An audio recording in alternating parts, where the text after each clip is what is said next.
What has to work to get you guys maybe a goal or even possibly two against a team as good as San Jose? Yeah, I think, again, you just all have to be on the same page and just executing the stuff that we know how to do and moving the puck around and making the right plays.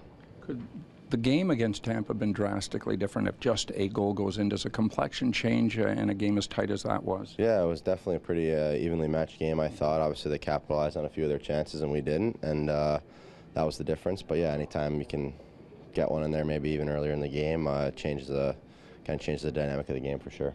What sticks out about the Sharks' penalty kill when you looked at it on video? It seems like they pressure pretty hard and they play pretty quick and with some pace. So you have to make sure you're just making the right plays with the puck and just knowing where your options are when you get it. Do you think there's opportunities as a five-man unit where you guys could do a better job defensively at this stage? Yeah, I think there's always stuff you want to make sure. Just again, you're consistently not giving up anything. So there's different things with your details in your game that can be better, obviously, and you want to make sure just as the year goes on, those things get sharper and sharper. Is there anything you can learn from that first visit down to San Jose there? I mean, again, it's a different part of the season. It's totally different now, and again, we'll be excited and ready to go tonight. That was a tough game, though. I mean, is it parts? I guess there's certain things you want to do better, or? Yeah, we want to play our game. That's it. We want to play our game and win the game. So we'll try to do that. Some of the results against Tampa weren't what you want, but more often than not, was that the type of effort that you guys would be happy with and probably usually get success with? Yeah, I think, again, we did a lot of good things as far as our structure and our detail and stuff like that. Obviously, again, they came out on top, and we can do some things a little bit better, but I thought for the most part we did a lot of good things. Mitch has the puck. Where are you headed? Where are Tyler headed in terms of the good things that are happening now for number 16 here that might benefit both you and Tyler? Yeah, for sure. I think, again, when he has the puck and playing with that confidence, again, it's pretty noticeable to watch out there, and you just try to get the spots where you can get it to you, or you can create some space for him. So, again, he's obviously a pretty dynamic player with the puck. Patrick's talking about trying not to let losses snowball when they start coming. Is there a key when you're kind of on a bit of a slide to sort of getting out of it? Yeah, I think, again, you just get back to the details of your game and, again, just take care of the little things. And usually if you're taking care of those, it translates into success. So we just got to make sure we keep playing the right way and playing within the structure that we're trying to play with and go from there. Now that it's halfway into the season, kind of topical playing the Sharks tonight, what impact has Patrick had in the first half of the season with this team?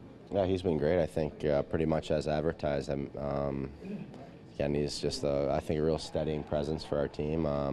Obviously someone with a ton of experience and on a team that doesn't necessarily have a lot of it throughout most of the guys. So anytime you can get a guy like that, he has that instant credibility and again, just a great guy off the ice as well. So I think he's fitting really good with our team, and again, we're really happy to have him.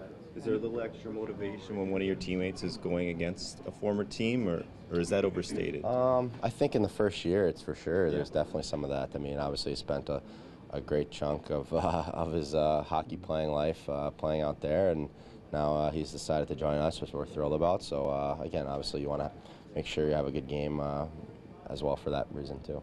I know you're a guy routine. Are you amazed that Patrick can get in and out of the cold tub and intermission as fast as he can?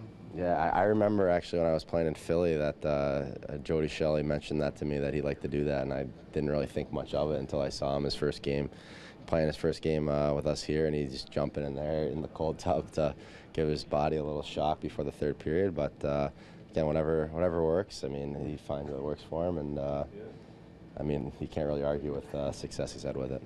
Can you tell us, just from the forwards' perspective, what it feels like to have the steady goaltending from Frederik Andersen you guys have had this year? Yeah, he's been great for us. Again, when you have that confidence in him, it just allows you, I think, just to play a little bit more, I don't know what the right word for it, but maybe just a little bit more free, I guess, with different things. And you know that he's going to be back there to bail you out a couple times a game. So, again, obviously, we want to be doing the right things, but there's certain times throughout the game where you're, again, trying to do other things, but you know you don't have to score 6 to win the game. You just need maybe a couple, and he's going to do the rest.